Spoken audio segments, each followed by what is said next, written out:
জয় শ্রী রাধে কৃষ্ণ। শ্রীকৃষ্ণ বার্তা চ্যানেলের পক্ষ থেকে সকল ভক্তবৃন্দকে জানাই ভক্তিপূর্ণ প্রণাম। আশা করি রাধারানীর কৃপায় সকলেই খুব ভালো আছেন, সুস্থ আছেন।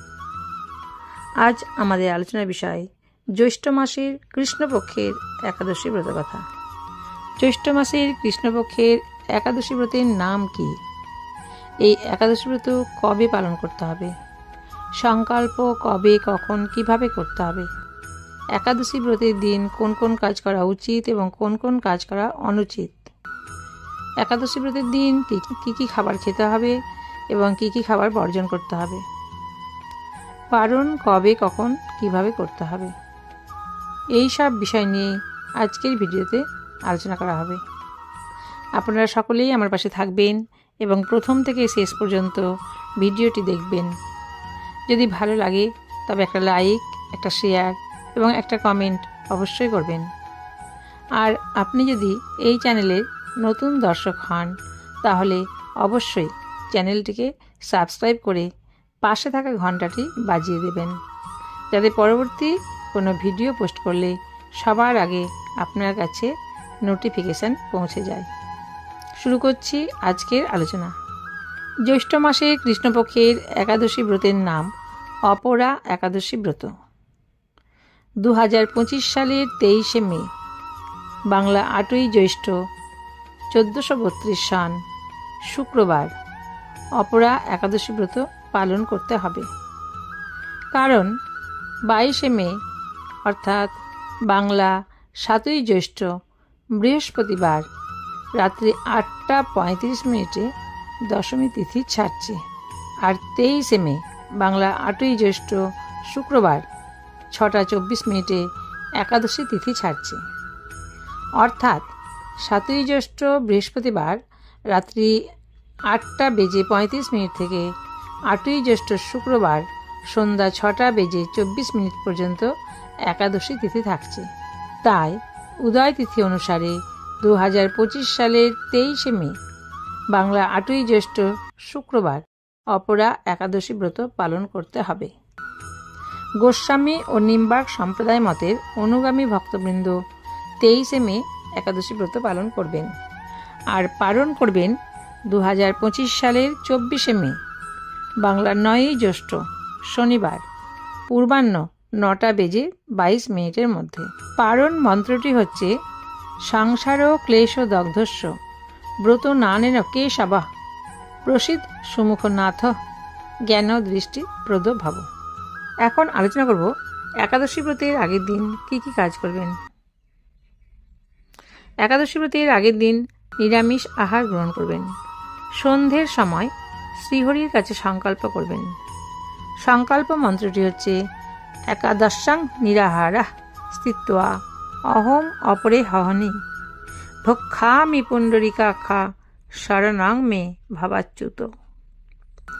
একাদশী ব্রতের দিন ব্রহ্ম মুহূর্তে উঠে প্রাত্যহিক ক্রিয়াকর্ম সেরে স্নান করে ইষ্ট দেবতার পূজা করবেন। একাদশী ব্রতের দিন গঙ্গা স্নান করার সুযোগ পেলে অবশ্যই গঙ্গা স্নান করে আসবেন। ব্রতের দিন ঈশ্বরের নাম, গান, ভজন, কীর্তন, সাধুসঙ্গ করতে পারলে খুবই মঙ্গল হয়। গীতা পাঠ, ভাগবত পাঠ বা যে কোনো ধর্মীয় গ্রন্থ পাঠ করতে পারলে তাতেও খুব পুণ্য হয়। ব্রতের দিন দান করা খুবই পুণ্যের কাজ। যে কোনো সৎ ব্রাহ্মণ বা কোনো দরিদ্র ব্যক্তিকে অন্ন, বস্ত্র বা অর্থ যে কোনো কিছু দান করতে পারলে খুবই পুণ্য লাভ হয়। ব্রতের দিন কোনো মন্দিরে গিয়ে ভগবান দর্শন, ভগবানের পূজা বা মন্দির পরিক্রমা করতে পারলে তাতেও খুব পুণ্য লাভ হয়। একাদশী ব্রতের দিন কোনো ক্ষৌরকর্ম করবেন না, অর্থাৎ চুল, দাড়ি, নখ ইত্যাদি কাটবেন না। আমিষ আহার গ্রহণ করবেন না। মিথ্যে কথা বলবেন না। কাউকে শারীরিক বা মানসিক আঘাত দেবেন না। কোনো পরিশ্রমের কাজ করবেন না, তাহলে শরীর খারাপ হতে পারে এবং একাদশী ব্রতের উপবাস ভঙ্গ হতে পারে। একাদশী ব্রতের দিন নির্জলা উপবাস করতে পারলে অবশ্যই করবেন, আর নির্জলা উপবাস করতে না পারলে ফল, জল, মিষ্টান্ন বা কিছু নির্দিষ্ট সবজি সেদ্ধ করে বিট লবণ ও গোলমরিচ ছড়িয়ে গ্রহণ করতে পারেন। একাদশী ব্রত পালন করতে না পারলেও এই একটি কাজ অবশ্যই করবেন, সেটি হচ্ছে একাদশী ব্রত মাহাত্ম্য শ্রবণ করা বা একাদশী ব্রত মাহাত্ম্য পাঠ করা। অর্থাৎ একাদশী ব্রতের দিন একাদশী ব্রত মাহাত্ম্য পাঠ করবেন কিংবা একাদশী ব্রত মাহাত্ম্য শ্রবণ করবেন। এখন আমি একাদশী ব্রত কথা পাঠ করছি, আপনারা মন দিয়ে শ্রবণ করুন। একাদশী ব্রত কথা পাঠ করলে যে ফল পাবেন, একাদশী ব্রত কথা মন দিয়ে শ্রবণ করলেও সে একই ফল পাবেন। অপরা একাদশী ব্রত কথা। ব্রহ্মাণ্ড পুরাণে এই ব্রত মাহাত্ম্য বর্ণনা করা হয়েছে। মহারাজ যুধিষ্ঠির শ্রীকৃষ্ণকে বললেন, হে কৃষ্ণ, জ্যৈষ্ঠ মাসের কৃষ্ণপক্ষীয় একাদশীর নাম কি এবং তার মাহাত্ম্যই বাকি আমি শুনতে ইচ্ছা করি। আপনি অনুগ্রহ করে তা বর্ণনা করুন। শ্রীকৃষ্ণ বললেন, হে মহারাজ, মানুষের মঙ্গলের জন্য আপনি খুব ভালো প্রশ্ন করেছেন। বহু পুণ্য প্রদানকারী ব্যক্তি জগতে প্রসিদ্ধি লাভ করে। ব্রহ্মহত্যা, গোহত্যা, ভ্রূণ হত্যা, পরনিন্দা, পরস্ত্রীগমন, মিথ্যা ভাষণ প্রভৃতি গুরুতর পাপ এই ব্রত পালনে নষ্ট হয়ে যায়। যারা মিথ্যা সাক্ষ্যদান করে, ওজন বিষয়ে ছলনা করে, শাস্ত্রের মিথ্যা ব্যাখ্যা প্রদান করে, জ্যোতিষের মিথ্যা গণনা ও মিথ্যা চিকিৎসায় রত থাকে, তারা সকলেই নরক যাতনা ভোগ করে। এই সমস্ত ব্যক্তিও যদি এই ব্রত পালন করে তবে তারাও সমস্ত পাপ থেকে মুক্ত হয়। ক্ষত্রিয় যদি সধর্ম ত্যাগ করে যুদ্ধক্ষেত্র থেকে পালিয়ে যায় তবে সে ঘোরতর নরকগামী হয়, কিন্তু সেও এই ব্রত পালনে মুক্ত হয়ে স্বর্গগতি লাভ করে।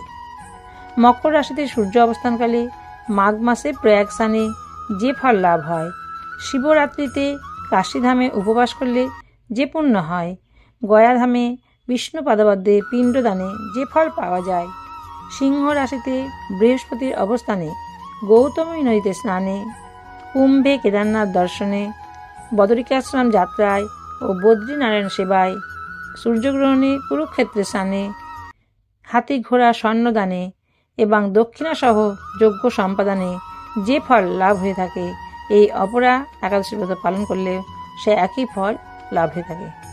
এই অপরা একাদশী ব্রত পাপরূপ বৃক্ষের উঠার স্বরূপ, পাপরূপ কাষ্ঠের দাবাগ্নির মতো, পাপরূপ অন্ধকারের সূর্য সদৃশ এবং পাপ হস্তির সিংহস্বরূপ।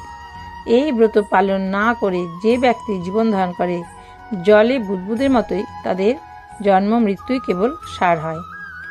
অপরা একাদশীতে উপবাস করে বিষ্ণু পূজা করলে সর্বপাপ মুক্ত হয়ে বিষ্ণু লোকে গতি হয়।